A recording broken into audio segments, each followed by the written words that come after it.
Hi, here is our story of the day. It's called The Hungry Otter. It was written by Ezra, and the pictures were painted by Gavin Rowe. He's painted these pictures, so they're very delicate and very beautiful. What time of year do you think this story is set in? I'm not seeing any leaves on the trees, and I think this is ice and snow. Ice on the river and snow on the river bank. I wonder if that gives us a clue what the story is going to be about. It's a very lovely picture. First page. Sunrise, possibly, or sunset. It's hard to tell, but there's pink in the sky, isn't there? Usually means a sunrise or a sunset. Let's get started. Otters, by the way, live on riverbanks in burrows that they dig into the bank of the river. So they're right by the water because that's where they get all their food from. Otters live on fish. So little Otter was feeling hungry. I'll go out and catch some fish, he said, and before any of his brothers or sisters noticed what he was doing, he launched himself out of the bankside home and onto the water. No, the water wasn't there. Instead, there was a glassy surface of solid ice. Little Otter went slithering and skidding all over it, his paws scrabbling helplessly, trying to get a grip. At last, little Otter was able to get to his feet. He looked around and saw nothing but white snow where the fields and meadows had once been. It all looked so strange and unfamiliar. I think maybe this is his first ever winter. He was probably born the previous year in the spring, and this is the first time he's seen ice and snow. Little Otter ran and jumped around in the snow for a while, and then he bounded off along the riverbank to find the mudslide where his family played every evening at sunset. He passed high hedges, frosted white, and crossed a lane with deep frozen ruts. Look, I think that's where the tractor drives down, and the tyre tracks have frozen solid. Little Otter soon found the mudslide, but it was set iron hard. A large crow was already there. This is a crow, quite a large bird. Get lots of them out on the commons. His feathers were puffed out against the cold. The crow flopped over on his back, stuck his spindly legs in the air, and scooted down the slide and onto the ice with a joyful croak, his spindly legs and his puffed out feathers, and he's speeding down that slide, having huge fun. That's my slide, little Otter was about to cry indignantly, but then something caught his eye.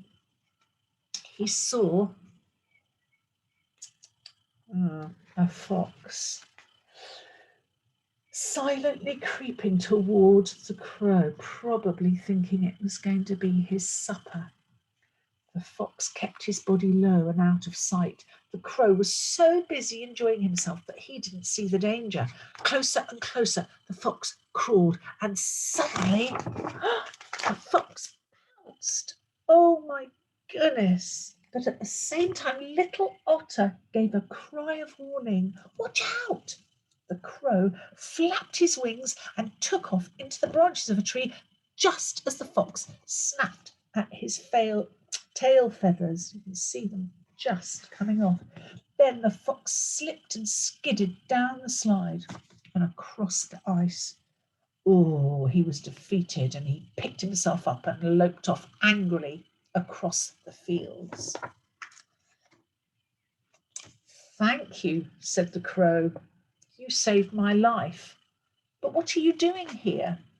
Well, I came to find my mudslide, said little Otter, and now I'm very hungry because I can't catch any fish. The river's all frozen over. That's easy to put right, said the crow. Just leave it to me. Wonder what he's going to do. The crows are very clever, we know this. The crow picked up a large stone with his beak and flew high over the water and dropped the stone, and crack!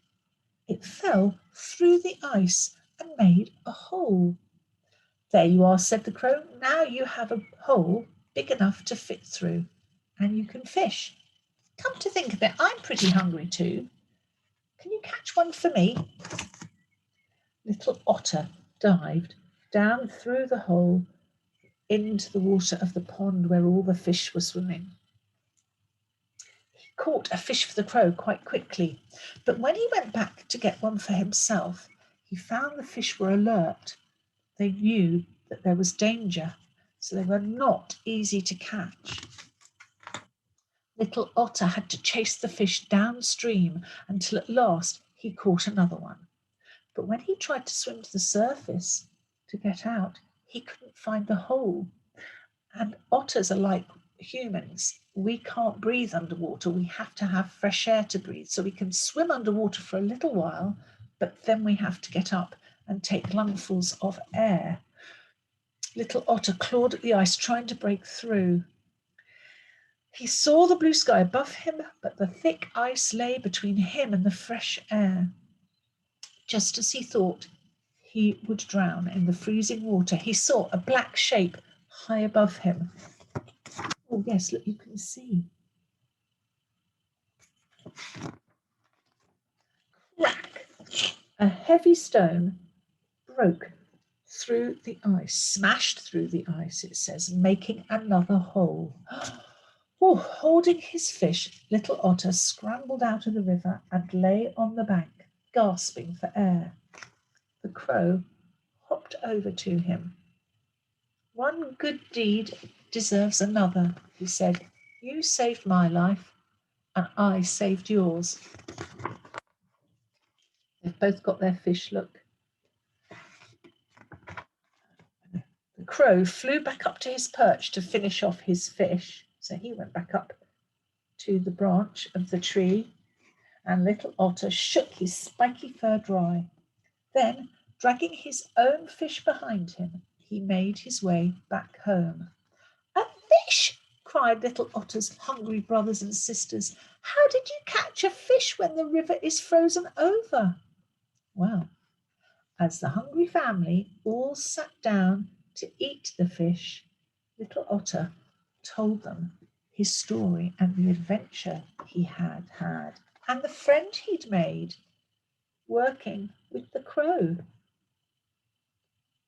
That is the end of the story, and that does look like the end of the day, doesn't it? The light's going, the sun's going down. It's going to get very, very cold and even icier. That was a good story. I liked that. Thank you for joining me, and I will see you again tomorrow.